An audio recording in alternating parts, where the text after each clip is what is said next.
Where are you headed? Westwood? Sure, no problem. We're heading that way. Really? Oh. Around the bend.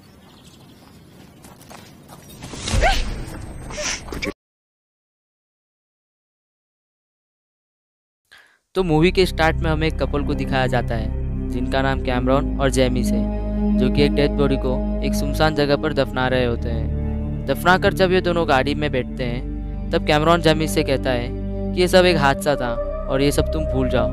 दरअसल जेमिस और Cameron husband और wife होते हैं। तब हमें मूवी का टाइटल दिखाया जाता है, गर्ल इन द बॉक्स।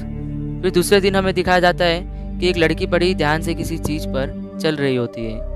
इस लड़की का नाम कॉलिन होता है, जो यहाँ पर किसी के लिफ्ट का इंतज़ार कर रही होती है। तब उसे सामने से एक गाड़ी आते हुए दिखती है और उस गाड़ी में कैमरॉन और जेमिस बैठे होते हैं, जो उस लड़की को लिफ्ट दे देते हैं और ये तीनों बात करते हुए जा रहे होते हैं। तभी कॉलिन कैमरॉन और जेमिस को अपना नाम बताती है। तभी कैमरॉन कॉलिन से पूछता है कि तुम यहाँ पर क्यों आई हो और तुम्हें जाना कहाँ है। कॉलिन कैमरॉन से कहती है कि दरअसल आज मेरी दोस्त का बर्थडे है और मैं यहाँ पर उसे सरप्राइज़ देने आई हूँ।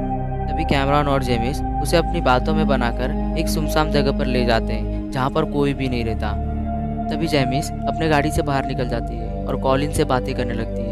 इसी चीज़ का फ़ायदा उठाकर कैमरॉन उसके गर्दन पर चाकू रख देता है और उसका सर एक लकड़े के बॉक्स में डाल देता है और फिर उसे गाड़ी में डालकर अपने घर के बेसमेंट पर ले जाया जाता है, जहाँ पर कॉलिन को बांधकर बहुत बुरी तरह मारा जाता है। हालांकि कॉलिन को कुछ समझ नहीं आ रहा होता कि ये उसके साथ हो क्या रहा है। तभी हमें पता चलता है कि दरअसल कैमरॉन एक साइको है और वो कई दिनों तक कॉलिन को ऐसे ही मारता है। हालांकि जेमिस ऐसा नहीं चाहती, पर वो चाहकर भी कुछ नहीं कर सकती। अगर उसने कॉलिन की कोई भी मदद की तो कैमरॉन उसे मार देगा। और जब ये रात को अपने बेड पर होते हैं तब जेमिस कैमरॉन से कहते हैं कि तुम मुझसे एक वादा करो कि तुम कॉलिन को कुछ नुकसान नहीं पहुंचाओगे। तब कैमरॉन जेमिस से कहता है कि तुम चिंता मत करो, मैं पहली वाली गलती फिर से नहीं दोहराऊंगा। दरअसल मूवी के स्टार्ट में हमें जो डेड बॉडी दिखाया जाता है उसको इन्हीं दोनों ने मारा होता है कि वो इनके घर से भागने की कोशिश कर रही होती है। और अब कैमरॉन कॉलिन को एक बड़े से बॉक्स में बंद कर देता है, जहाँ पर वो ऑक्सीजन पाइप भी लगाता है ताकि कॉलिन बॉक्स के अंदर से सांस ले पाए। हमें कॉलिन के माता पिता को भी दिखाया जाता है, जो कि कॉलिन के लिए बहुत परेशान होते हैं। वो पुलिस स्टेशन भी जाते हैं, कॉलिन के गुम होने की रिपोर्ट भी लिखवाते हैं और उसका कुछ पता नहीं चलता। वक्त बीतता है और 6 महीने बीत जाते हैं और अब भी कैमरॉन ने कॉलिन को अपने घर पर बंदी बना कर रखा होता है। तभी हमें जेमिस को दिखाया जाता है, जो कैमरॉन को खुशखबर देती है। वो कैमरॉन से कहती है कि मैं अब माँ बनने वाली हूँ और तुम्हें अब ये सब बंद करना होगा और तुम्हें कॉलिन को भी छोड़ना होगा, क्योंकि जब हमारा बच्चा इस दुनिया में आएगा तब उसे ये सब देखकर उस पर बहुत ही गलत प्रभाव पड़ेगा और मैं ऐसा नहीं चाहती कि हमारे बच्चे पर कुछ भी गलत प्रभाव पड़े। पर कैमरॉन जेमिस से कहता है कि हम ऐसा नहीं कर सकते। अगर हमने कॉलिन को ऐसे ही छोड़ दिया तो वो पुलिस के पास जाकर हमारे बारे में सारा सच बता देगी और हम पकड़े जाएंगे। उसके लिए मुझे कुछ सोचना होगा। और अब कैमरॉन कॉलिन को डराने के लिए एक प्लान बनाता है। तब कैमरॉन कॉलिन से कहता है कि दरअसल मैं एक कंपनी में काम करता हूँ जहाँ पर स्लेव खरीदते और बेचते हैं। तुम मेरे पास हो मतलब तुम मेरी स्लेव हो। अगर तुमने भागने की कोशिश की तो मैं तुम्हें मार दूंगा। अगर फिर भी तुम यहाँ से भागने में कामयाब हो जाती हो तो मेरे कंपनी वाले तुम्हें और तुम्हें परिवार को मार देंगे। ये सब सुनकर कॉलिन पूरी तरह से डर जाती है। तब वो कॉलिन को एक पेपर पर साइन करवाता है और वो उससे कहता है कि तुम यहाँ पर मेरे साथ और मेरे घर पर बिल्कुल सेफ हो। और अब कैमरॉन कॉलिन के गले पर एक पट्टा डाल देता है जो बिल्कुल एक डॉग जैसा होता है, मतलब कि अब कॉलिन कैमरॉन की गुलाम बन चुकी है और वो कॉलिन को एकदम गुलामों जैसा ट्रीट करता है। और वो कॉलिन से कहता है कि तुम्हें अब मुझे मास्टर कहना होगा और जेमिस को मैम। और अब कैमरॉन एक सुनसान जगह पर अपना नया घर लेता है जहाँ पर उसे कोई डिस्टर्ब नहीं करेगा। और अब कॉलिन को यहाँ पर गुलामों की तरह रहे पूरे 1 साल हो जाते हैं और हर रात को उसे उसी बॉक्स के अंदर सोना पड़ता है जिस बॉक्स को कैमरॉन ने बनाया होता है। और तभी हमें जेमिस और कैमरॉन को दिखाया जाता है। जेमिस अब एक लड़की को जन्म देती है। जब कॉलिन उस बच्चे को देखती है तो वो बहुत खुश हो जाती है, क्योंकि उसने बहुत सालों बाद किसी बच्चे को देखा होता है। और इसी तरह वक्त बीतता चला जाता है और अब ऐसे ही कॉलिन को उनकी गुलामी बनकर रहना पड़ता है। और एक दिन कॉलिन किचन में कुछ काम कर रही होती है, तभी उसके हाथों से एक चम्मच गिर जाता है और उसकी आवाज़ से कैमरॉन को बहुत गुस्सा आता है, क्योंकि वो एक साइको इंसान है। तभी वो कॉलिन को अटेंशन बोलता है और कॉलिन अपने हाथों को ऊपर कर लेती है और कैमरॉन हर बार की तरह उसे बहुत मारता है। और ये सब कैमरॉन की वाइफ जेमिस देख रही होती है, जिसको ये सब देखकर बिल्कुल भी अच्छा नहीं लगता, पर वो अपने पति से बहुत डरती है, इसलिए वो चाहकर भी कुछ नहीं कर सकती। और अगले दिन जब कॉलिन कपड़े सुखा रही होती है तभी कैमरॉन उसे एक कहानी बताता है। वो बताता है कि एक गुलाम लड़की ने यहाँ से भागने की कोशिश की थी और वो भागकर सीधा पुलिस के पास गई थी, पर यहाँ पर पुलिस भी हमारे लिए काम करती है। पुलिस ने उसे वापस यहाँ पर लाया और उसे बहुत बेरहमी से मार दिया गया। दरअसल ये सब झूठी कहानी सुनाकर कैमरॉन कॉलिन को बहुत बुरी तरह डरा देता है, जिससे कॉलिन यहाँ से भागने की कोशिश ना करे। और अब कैमरॉन कॉलिन के गले से वो पट्टा निकाल देता है और उसे वहाँ ले जाता है जहाँ पर वो काम करता है।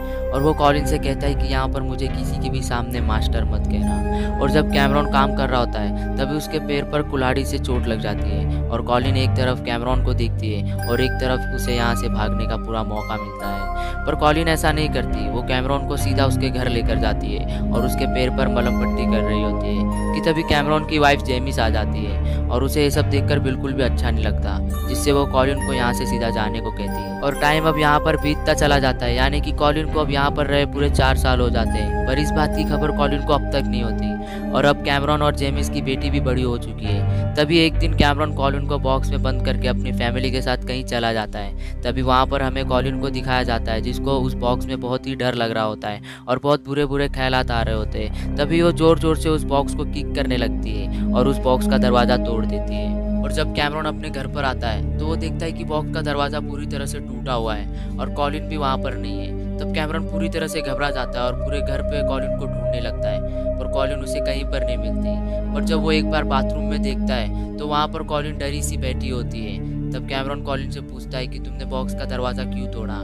तब कॉलिन कैमरॉन को बताती है कि मुझे बॉक्स में बिल्कुल भी अच्छा नहीं लग रहा था, मुझे बहुत डर लग रहा था, इसलिए मैं वहाँ पर आके बैठ गई। और अब इसी तरह 3 साल और बीत जाते हैं, यानी कि पूरे 7 साल बीत जाते हैं। और कॉलिन ने कैमरॉन को एक बार बोला होता है कि उसे अपने घर जाना है। तभी कैमरॉन कॉलिन से कहता है कि जिस कंपनी में मैं काम करता हूँ उस कंपनी ने तुम्हें घर जाने की इजाज़त दे दी है, लेकिन उसके पहले तुम्हें एक इम्तिहान देना होगा। जिसमें कैमरॉन कॉलिन के हाथ में एक गन दे देता है और वो कॉलिन को उससे अपने आप को शूट करने बोलता है। हालांकि कॉलिन ऐसा नहीं करना चाहती, पर वो उस गन का ट्रिगर दबा देती है, पर उस गन में कोई बुलेट नहीं होती।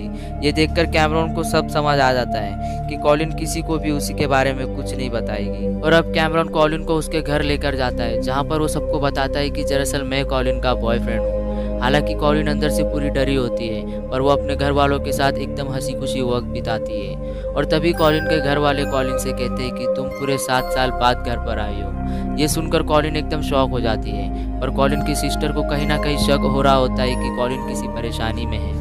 तब भी वो कॉलिन से अकेले में बात करती है और वो कॉलिन से कहते हैं कि अगर तुम्हें कुछ परेशानी है तो तुम मुझे बताओ, मैं तुम्हारी हेल्प करूंगी। हालांकि कॉलिन अपनी सिस्टर को सब कुछ बताना चाहती है, पर उसे कैमरॉन का डर अब भी हो रहा होता है। और तभी कैमरॉन उसके घर पर आ जाता है और वो कॉलिन को फिर से अपने घर पर ले जाता है। और अब हमें कैमरॉन की वाइफ जेमिस को दिखाया जाता है, जो कि अब कैमरॉन से बहुत परेशान हो चुकी है और वो कैमरॉन को छोड़कर चले जाती है। और अब कैमरॉन को भी बहुत दुख हो रहा होता है कि जेमिस उसे छोड़कर जा चुकी है। तभी कॉलिन कैमरॉन के पास आती है और कहती है कि मैं तुम्हारा साथ दूंगी। तभी कैमरॉन गुस्से में कॉलिन को बहुत चिल्लाता है और उसे जाने को कहता है। और हमें जेमिस को दिखाया जाता है, जो चर्च में बैठी होती है, जो अपने गुनाहों की माफ़ी मांगती है। उसे सब समझ आ जाता है कि उसने जो भी कॉलिन के साथ किया वो सब गलत है, इसलिए वो अपने गुनाहों का प्रायश्चित करना चाहती है। और वो एक बार फिर से कैमरॉन के घर पर आ जाती है और जेमिस कॉलिन को अपने साथ उस घर से कहीं दूर ले जाती है और वो उसे कैमरॉन के बारे में सारा सच बताती है कि आज तक कैमरॉन ने जो भी तुमसे कहा है वो सब झूठ है। ना तो कैमरॉन ऐसी कोई कंपनी में काम करता है और ना तो ऐसी कोई कंपनी है जो गुलाम बेचती है।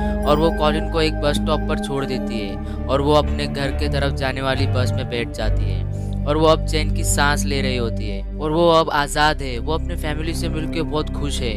और वही हमें कैमरॉन को दिखाया जाता है, जिसकी आंखों में आंसू होते हैं क्योंकि कॉलिन और जेमिस ने अब उसे छोड़ दिया है। और जेमिस अब पुलिस के पास जाकर सारा सच बता देती है, जिससे कैमरॉन को पकड़ लिया जाता है। ये कहानी हमें ये सिखाती है कि ना तो हमें किसी अनजान व्यक्ति को लिफ्ट देना चाहिए और ना ही किसी अनजान व्यक्ति से लिफ्ट लेना चाहिए। आई होप गाइस आपको ये कहानी पसंद आई होगी। तो मिलते हैं आपको ऐसी सच्ची घटना के साथ, तब तक के लिए बाय बाय।